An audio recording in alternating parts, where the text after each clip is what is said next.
to take your oath, may I just request you to tap the shoulder of your colleague to your right.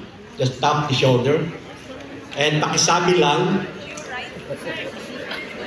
hindi ako magbibigay ng lagay.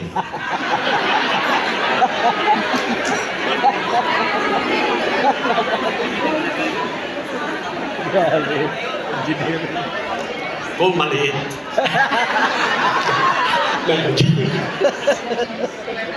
Now tap the our colleague to your left. Sabihin din ninyo, hindi ako tatanggap ng lagay.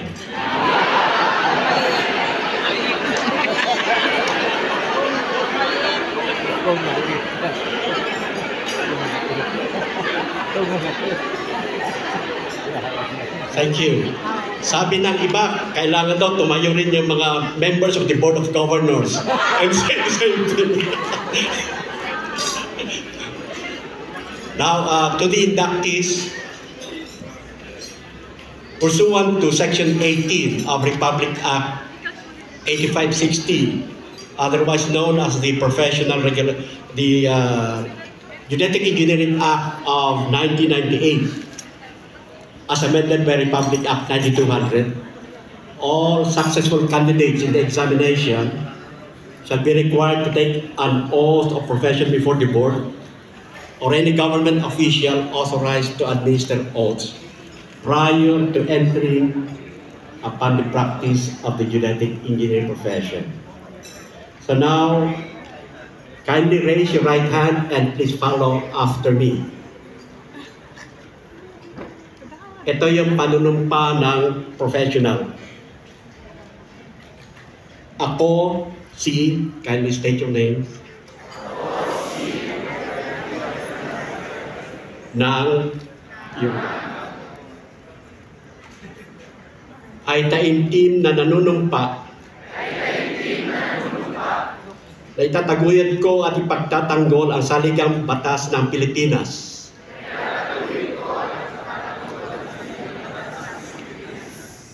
Na ako ay tunay na mananalig at tatalima rito. Nasusundin ko ang mga batas.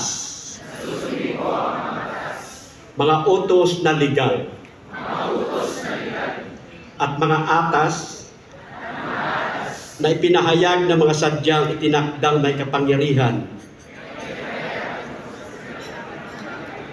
ng Republika ng Pilipinas.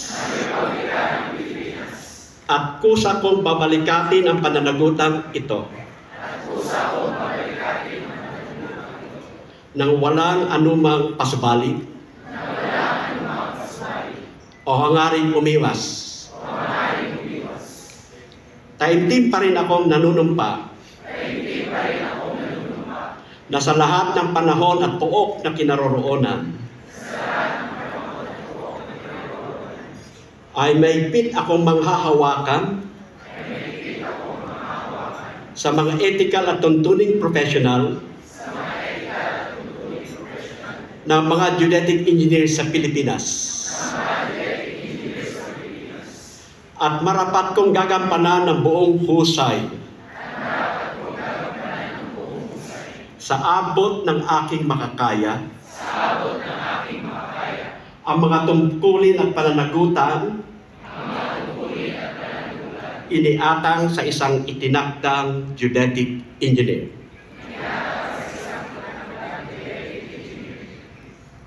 Kasihan nawa ako ng Diyos. Welcome to the genetic engineering profession.